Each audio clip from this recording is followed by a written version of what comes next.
If you don't like my dogs, then...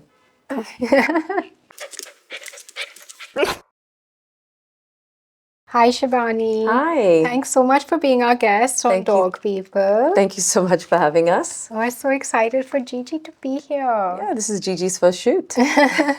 So before we start with her, I wanted to check in with you a little bit. How are you? How is life treating you lately? Life is good. Yeah. It's hectic, you know, just the usual. Work, home life, husband, 4 dogs. 4? Yeah. Who are the other 3? So Jimmy's our eldest. Okay. And then Tyson, then Rumi, and Gigi's the newest addition. addition. Yeah, she's the newest addition, isn't she? So how did Gigi come into your life? So a friend of mine, Sean Kohler, he was in Alibag and he was out, I think, for a walk somewhere near his home. And I think he heard noises or saw something. And when he kind of looked into the drain, into the gutter, he saw this tiny little 20-day, Oh my God. 20-day-old pup kind of grabbing onto the drain with her little paw, this little girl right here. And so obviously he fished her out and took care of her and took her to the vet and posted a picture of her on his Instagram stories. And I was kind of flipping through really quickly. And then I saw this tiny little body with these big brown eyes. And I remember scrolling ahead and then scrolling back to see her. I already had 3 rescues at this point, and Rumi, who was our latest addition, had just come the year before. So, and he was still quite a baby. So I felt like it was maybe just too soon to take on one more. Okay, she wants to go. It's okay. I pulled the trigger and I sent him a message to ask about her. I think that was it. When he knew that I was even remotely interested, he just was super persistent. You've got to take her. She'll love living with you. Please give her a home. And I remember the first day he brought her home to have a look. She was literally this big. And before he walked into the door, he just kind of stuck her face in the door. Oh my God. So all you saw was this tiny little head and these eyes that were just huge. Can you tell us like 3 things about Gigi's personality? She's very sassy. She's got a lot of attitude. She's very confident. I remember when she first came, I mean, with 3 big dogs around her, she knew her place immediately. And that was, you know, somewhere at the top of the ladder. Really? I thought you were going to say like baby of the house. No, I mean, she definitely knows how to be a baby. Yeah. She knows she's a baby, but she's very confident. She's very sassy. She's got a lot of attitude. She doesn't do the sweet puppy eyes to get what she wants. She doesn't do So that. she's not like manipulative. No, she's manipulative in a different way. Like Rumi and Jimmy, both our boys, know how to, you know, put the head on the bed. Or put the head on your lap and then give you those big doughy eyes to get what they want. She doesn't do that. Oh, She's more of a just give it to me. I deserve it kind of girl. She's very like confident, comfortable. She's got like a, you know, supermodel swag. I think she also knows that she's beautiful. I think Yeah. that she's got that Look at her awareness. right now with her eyes. Like she's just like, I'm posing. You Yeah. guys are all here for me. Yeah. That she definitely has. She gets quite scared easily, but we have, like I said, we have 3 others at home. Yeah. And she's very, very attached to Rumi, who's I our saw third that on one. your Instagram. Yeah, they're in love. So if she's away from him, like even when we were getting her ready to come here, she was in the room with me, getting her collar on and, you know, getting herself beautified. And she was only concerned about where he was and wanted to be with him. Yeah, I think that he provides her with a lot of comfort and security. So if he's around, she knows that she's kind of safe. That's so sweet. They almost look like twins. Yeah, they almost look like twins, yeah. He's extremely sweet. He's very lovable. He's got a really big heart, like soft-hearted. Oh, sweet. And she's like the tigress around him. You know, she'll go and seduce him and she'll go and like purr next to him and just like go next to him and say, look at me, I'm here. And he kind of just gives into whatever it is that she wants. Oh, that's so sweet. Yeah. She's a really sassy one. She's a very sassy one. Both our girls are very sassy, actually, and both our boys are super... Like softies. Yeah. I think it's like a mother, like daughter and father, like son situation at home. That's sweet. Yeah, I feel like that happens though. We rub off on them more than we know. I mean, I think the girls are exactly like me. Obviously, variety of like personality. Yeah. Both have traits of mine, whereas Jimmy and Rumi definitely have traits of Farhan for sure. Sweet.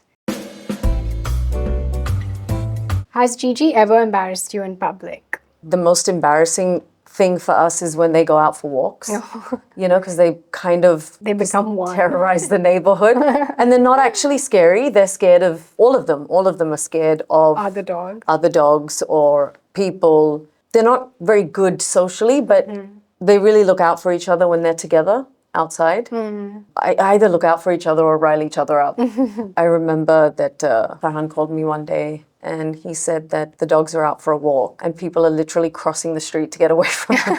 Can you please not send them together?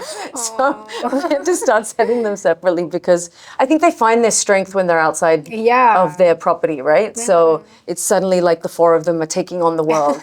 And there's no need for that kind of bravado or attitude, but you know, I guess that's just how animals are wired. Yeah. Do you think that you could love someone if they hated your dogs? I mean, I could probably love them. I probably won't see them often. But you could love them from afar. yeah. Yeah, that's fair. You could accept them, but you wouldn't. Like it depends. Like, are you scared of dogs? Have you not been around No, they dogs? just like don't like. No, then no. I'm sorry. They're my children. If you don't like my dogs, then Fair. What's the most expensive thing one of your dogs has ruined? oh, the list is long. Well, you know, I've had to redo rooms in the house because they've turned carpets into pee-pee pads and sofas into chew toys, especially during a season like monsoon when they're inside the house so much. Yeah. Things get ruined.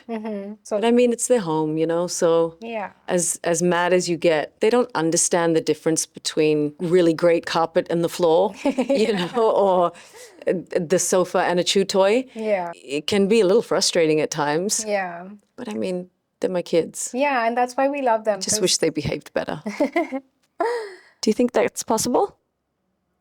Is that a no? Blink once if it's a yes. There's kind of a... So that's a no. So cute. Yeah, I think that's why we love them so much also, because they don't know the difference between something really expensive and something. And it's refreshing to be around that sometimes. But they definitely know that it's their home. Yeah. You know, so for them, it's a space that they recognize as their space. Were you always a dog person, like even growing up, or is it like a new? I always loved dogs, but living in Australia, it wasn't really possible to have one because my parents were at work, we were at school. There was no one to really look after the dog all day long, you know? Yeah. So it wasn't something that was even an option. When Farhan and I started dating, he already had Jimmy.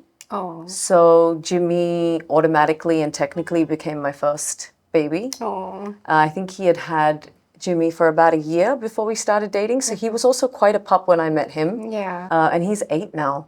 Oh, wow. Yeah, so it's, you know, he's like we've grown together basically. Yeah. And it's really different when it's your first, Yeah, you know? I can imagine. And each one of them has such a different story coming in. Jimmy was a baby that Farhan's daughter had found. Oh. And I think he was due to go back on the street, I think after about 5 months. Once they're able to fend for themselves, they're released. And so Farhan's daughter convinced Farhan to keep him. And so that's how he ended up there. And then when Farhan was shooting for Tufan, we found Tyson. She was part of a litter that was at the Golden Tobacco Company where the shoot was taking place. So we found her and we picked her up during the lockdown.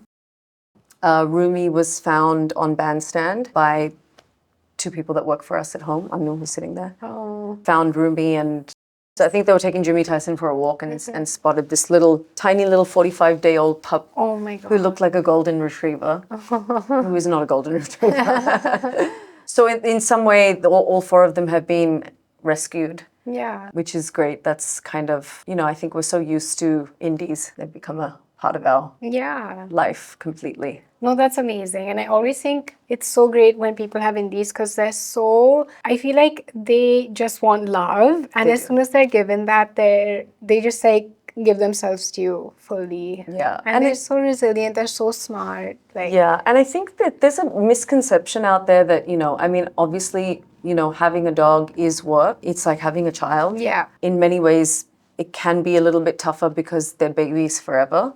And I think that the outlook needs to be that no matter what you have to do for them, it will never be close to what they do for you. Yeah. You know, and that I think the emotional support, comfort, joy that they bring you is unmatched. Like, even if you have to buy toys for them or put a roof over their head or feed them or buy them beds or, you know, take them for a walk, it's nothing compared to the joy that they bring you. Yeah. And so whenever we travel or whenever we get home at the end of the day, it's like the first thing that you look forward to is seeing them. Yeah. You know? It's the best feeling. And ours sing. So whenever we come home, all four of them start singing. No way. So we have, yeah. If you have a video of that, we'd love I to do have a include video of it. I have many videos of it. So Tyson is actually the singer, and I think she kind of kicks things off. Oh my God. And then obviously the other three join in. But what was really interesting is that when Rumi and Gigi came in, respectively, they were really tiny. Oh. So their little baby singing was just the cutest. Oh my God, I can imagine. Yeah, you know, when they're just kind of finding their voice Yeah. and learning how to make the noise. So, but now they're full-blown singers. Gigi's voice hasn't broken yet. It's still High pitched. very high-pitched and out of tune, but she gives it everything that she's got. That's so nice. What's one lesson Gigi has taught you about life? I think the biggest lesson is that it is unexpected and that you never know what's going to happen Yeah. and you're never really prepared, you know? Yeah. I already had 3 dogs. I didn't think I was going to have more than 2. Rumi came into our lives and I thought, now that's definitely it. Yeah. We're done. And then Gigi came along and it was, you know, let's get ready for the next. Yeah. And I think the other thing that is really unexpected, and I think the thing that is kind of throws me off the most, is that you never realize how much you can love something, you know, and from the get-go. Yeah. She came to me at 21 days old. I just got to meet her, I think, for an hour, and then I was traveling. Oh. I was traveling to London, I was traveling to Ladakh, so Sean was going to take her, I think, for about 3 weeks and then bring her back. But within that one meeting for an hour, it was a love that I cannot explain. And so then the next 3 weeks were incredibly hard for me because I just kept thinking, I need to get back home and I need her to come home. Yeah. So, yeah, I think the most unexpected thing is that you never really realize how much you can love your pets. Like the 4 of mine, they have my entire heart and soul. Do they drive you crazy? Yes. Do they do things they're not supposed to? Yes. But it's like a love that you just cannot imagine. Yeah. It's always And it's a worth it. dependency that, you know, that you don't really, I mean, it's hard to kind of understand how much they depend on you, not Yeah. just for their survival, but just how much they need your love, Yeah. you know, and need you around. They don't like it when we travel. Jimmy especially, he knows when we're traveling. Oh. He gets a little upset. So and each one of them has a different personality. Yeah. And because they can't talk, their communication is different and they learn how to communicate with you. They learn how to tell you what it is that they want and what Yeah. they need. And so that's also something that's unexpected, you know, that relationship. Like there are days where I wake up and I think, my God, I have a relationship with 4 animals, you know, and it's an incredible part of life. Yeah, it's amazing. That these 4 little beings depend on me and my husband and the people in my home so much. Yeah. And they know exactly who to go to for what. Yeah. When they want to be fed, when they want to be cuddled, when they want to go for a walk, when they want anything, they know exactly what they need to do. Yeah, they're so smart. They're very smart. Okay, so our final question. Through the research for this show, I found that there's 2 types of people. Those that let their dogs kiss them on the mouth and those that don't. Which one are you? Oh, should we do a little test? Can you bring Gigi to me? Did Mama kiss you on the mouth or did she kiss you on the snout? Did she? We go. Oh. I'm a mouth kisser with my doggies. Yeah, same. I just don't understand how you can't be.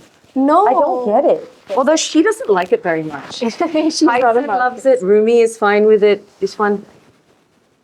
Can you give kisses? Okay, one second. Let's do it like this. Can you give kisses? Give kisses? Cheech. Not really performing for the camera like we did first. Can you give kisses? I'm singing now. It's my nap time.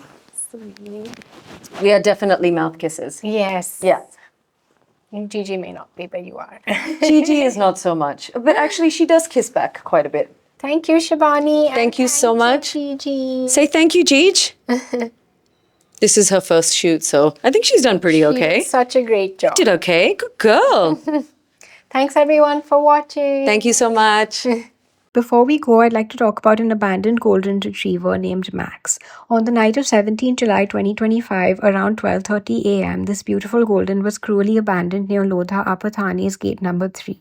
Thankfully, a kind resident and animal lover, Amit Chaudhary, spotted him and quickly raised the alarm. He is now in the care of Yoda India, and despite everything, this boy hasn't lost his spirit. He still wags his tail, still trusts humans, and waits for love.